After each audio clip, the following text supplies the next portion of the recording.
दोस्तों दिल्ली की बात करेंगे। दिल्ली में जो हालात हैं, जो सियासी हालात की बात मैं कर रहा हूँ, वो आप देख ही रहे होंगे सुबह से शाम तक टेलीविज़न पे। पिछले अगर एक हफ्ता या 10 दिन की हम बात करें तो सिर्फ दिल्ली ही दिल्ली नज़र आ रहा है। और दिल्ली में भी वो बयानबाजियां नज़र आ रही हैं जो भारतीय जनता पार्टी और आम आदमी पार्टी के नेताओं के बीच हो रही हैं। एक प्रेस कॉन्फ्रेंस खत्म होती है किसी पार्टी की तो दूसरी प्रेस कॉन्फ्रेंस दूसरी पार्टी की उसके जवाब में शुरू हो जाती है। तो ये सिलसिला पिछले एक हफ्ते से लगातार जारी है। क्यों हो रहा है ये?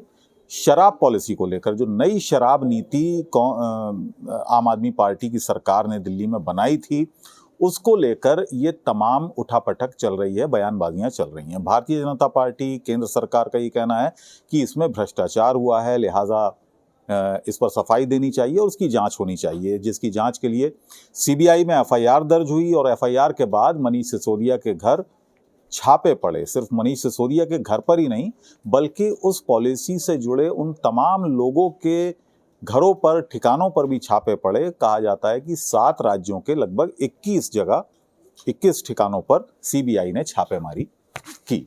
उसके बाद सियासत तेज हो गई। तो इस घटना के जो शराब पॉलिसी है, इसके देखिए 2 पहलू हैं। पहला पहलू है कि क्या इस मामले में कोई आर्थिक अपराध हुआ, क्या पैसे का लेन देन हुआ, क्या इसमें रिश्वतें ली गईं या दी गईं, क्या इसमें राजस्व का नुकसान हुआ सरकार का। तो ये तमाम पहलू एक हुए।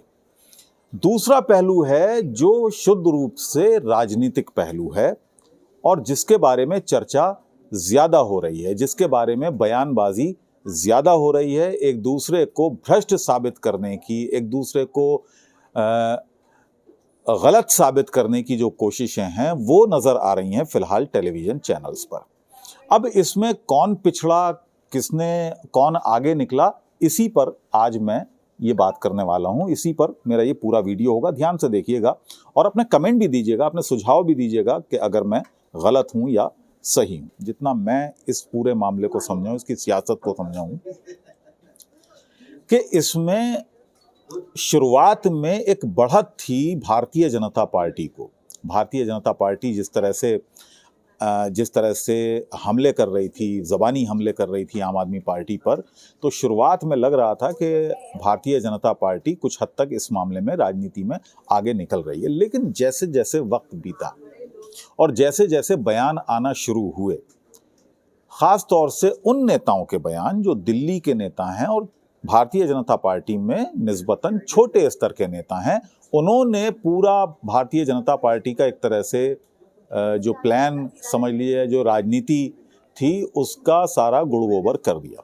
अब मैं उन बयानों की बात करता हूं जो बयान आपको सुनकर भी लगेगा कि इनके पास कोई तथ्य नहीं है या कोई दलील नहीं है। जैसे आज ही एक ट्वीट आया कपिल मिश्रा साहब का। कपिल मिश्रा कहते हैं साहब, उन्होंने अपने ट्वीट में लिखा है, ये आप ट्वीट देखिए, उन्होंने क्या लिखा है अपने ट्वीट पे, आपके स्क्रीन पर आ रहा है। ट्वीट में वो लिखते हैं, मैं पूरा ट्वीट आपको पढ़कर सुनाता हूँ। वो ट्वीट में लिखते हैं कि खबर आ रही है कल देर रात केजरीवाल ने मनीष सिसोदिया के पैर पकड़ लिए कि अंदर जाने के बाद, यानी जेल में जाने के बाद, मेरा नाम मत लियो। सिसोदिया चिल्ला रहे थे कि जब चोरी सबने मिलकर की है तो जेल में अकेला क्यों जाऊं। उन्होंने नीचे अपनी बात को और पुख्ता करने के लिए उन्होंने नीचे एक और बात लिखी है। उन्होंने लिखा है कि अगर इस घटना की वीडियो मिली तो मैं शेयर जरूर करूंगा। अब ये समझ में आने वाली बात नहीं है दोस्तों कि आप थोड़ा सा विजुअलाइज अगर कर पाएं इस पूरी घटना को, कि बंद कमरे में हैं अरविंद केजरीवाल और मनीष सिसोदिया, और केजरीवाल जो हैं वो पैर पकड़ रहे हैं मनीष सिसोदिया के और कह रहे हैं कि भाई मेरा नाम मत लेना, ये अगर चोरी पकड़ी जाए तो।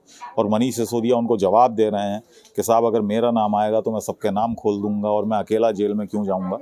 तो ये बड़ा अजीब सा उनका एक ट्वीट है, एक बयान है, और इसको बचकाना हरकत हम कह सकते हैं जो उन्होंने दिया है। उनको क्यों, उनके पास कोई दलील नहीं है, कोई तथ्य नहीं है। हाँ, अपनी बात पुख्ता करने के लिए उन्होंने ये ज़रूर लिखा है कि अगर इस घटना की कोई वीडियो मिली तो मैं ज़रूर शेयर करूंगा, लेकिन इसके पीछे उनके पास फ़िलहाल तो कोई दलील नहीं है, ना वीडियो कोई आने वाला है, ये मेरा मानना है। इस तरह के बयान जो हैं, या एक बयान रमेश बिधूड़ी साहब का है जो बड़े वरिष्ठ नेता हैं भारतीय जनता पार्टी के, उन्होंने भी बिना तथ्य के, बिना दलील के एक बात कह दी। उन्होंने कहा कि साहब सत्येंद्र जैन की जो पत्नी है, उन्होंने धमकी दी है कि अगर उनसे मंत्रालय छीना गया तो वो सारी पोल खोल देंगी अरविंद केजरीवाल की, और वो सारा पैसा जो उनके पास आया है वो हवाला के जरिए अरविंद केजरीवाल के घर पहुंचा देंगी। ये उन्होंने एक बयान प्रेस कॉन्फ्रेंस में, बाकायदा official press conference Bharatiya Janata party की, उसमें उन्होंने दिया, हालांकि तथ्य नहीं। तो ये बयान जो हैं ये पीछे कर रहे हैं भारतीय जनता पार्टी को राजनीतिक रूप से।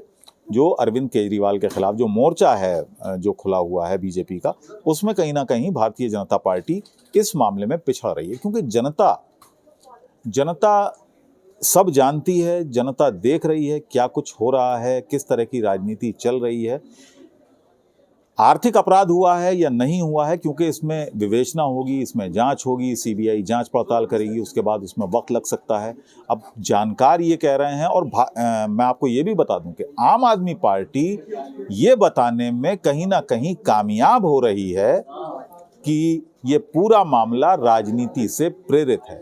तो इस मामले में जिस तरह से उनके प्रवक्ता आते हैं, वो तथ्य रखते हैं, वो बात करते हैं, तो यहाँ भारतीय जनता पार्टी पिछड़ती नजर आ रही है आम आदमी पार्टी के सामने। क्योंकि जैसे ही ये बात आई कि साहब मनीष सिसोदिया ने एक ट्वीट किया, मनीष सिसोदिया ने कहा कि उनको संदेश आ रहे हैं कि आम आदमी पार्टी तोड़कर और भारतीय जनता पार्टी में शामिल हो जाओ। तो जितने भी तुम्हारे ऊपर केस हैं, जितने भी ईडी और सीबीआई के केस चल रहे हैं या चलेंगे आने वाले वक्त में, वो सभी ठंडे बस्ते में डाल दिए जाएंगे या उनको सभी को हटा लिया जाएगा। इस ट्वीट के बाद पूरी आम आदमी पार्टी के नेता लग गए ये बताने कि कैसे कैसे कब कब कौन कौन से नेता, जिनको भारतीय जनता पार्टी काफ़ी बुरा भला कहती थी, भ्रष्टाचारी कहती थी, और जैसे ही वो बीजेपी में शामिल हुए वो बिल्कुल दूध के धुले हो गए। वो नाम गिना रहे हैं उन तमाम नेताओं के, चाहे शुभेंदु अधिकारी हों या मुकुल राय हों, जिनके नाम शारदा घोटाले में आए थे। नारायण राणे का वो नाम जिक्र करते हैं कि कितना उनको बुरा भला कहा भारतीय जनता पार्टी ने। शुभेंदु अधिकारी एक वक्त में आँख की किरकिरी थे, मुकुल राय एक वक्त में आँख की किरकिरी थे, शारदा घोटाले में निशाने पर रहते थे भारतीय जनता पार्टी के। लेकिन जैसे ही वो भारतीय जनता पार्टी में शामिल हुए, सब दूध के धुले हो गए। तो ये प्रमाण एक तरीके से वो दे रहे हैं अपनी इस बात को, के पीछे वो एक दलील दे रहे हैं।